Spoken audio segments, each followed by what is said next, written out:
So we are here in Victoria Hall in Vancouver, British Columbia to celebrate Papa Digong's birthday. So people are starting to come now. Since maaga pa, kaya siniset up pa lang yung venue and everything. So after half an hour, ito na yung mga tao na dumating. Ayan. Napuno na yung hall.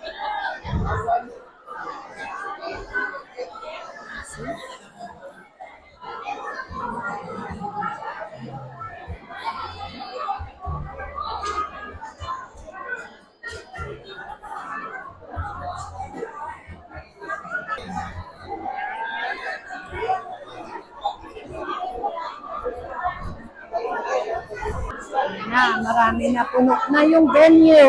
Hello! Kamusta? Pupunta? Saan? Dito. Pupunta sa? Dito. Ayan, ang dami-dami ng tao.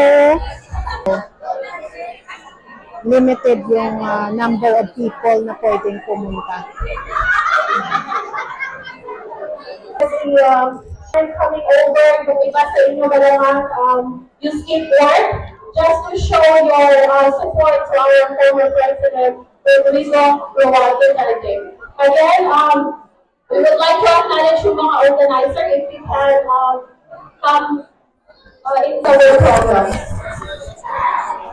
Tayo ay nagtitipon-tipon na naman para sa ating isang misyon.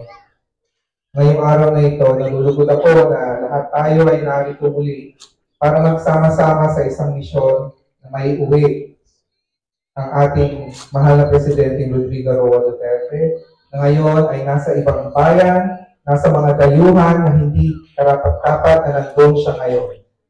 Tayo po ay humihiling ng malakas na kapangyarihan sa ating Diyos Ama na tayo gabayan at mapunta tayo sa isang tahimik at peaceful na pagsasama sa araw na ito.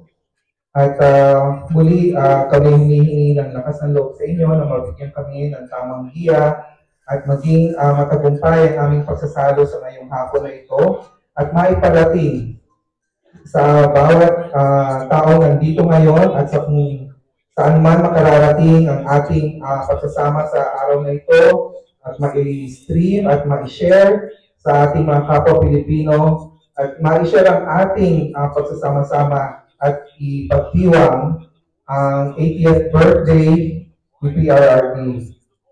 Ito ay tamang pagsasama-sama para naging matibay ang ating pagiging Pilipino. At muli, ating pakinggan ang ating mga panalangin at bibigyan ko kayo ng katahimikan at para sabihin ang inyong panalangin para kay PRRD. Maging matibay pa at maging malusog at lalaban tayo para sa Kanya. Alright? Thank you sa lahat.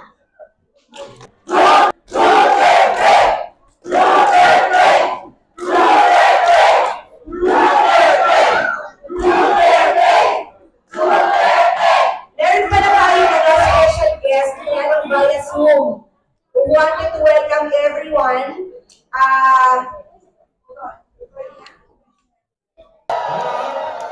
Pulong yun. Bakit ka? Okay.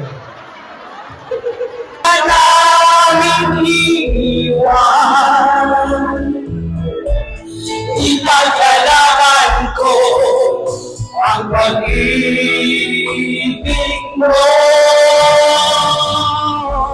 Ipaglalaban ko hanggang sa dulo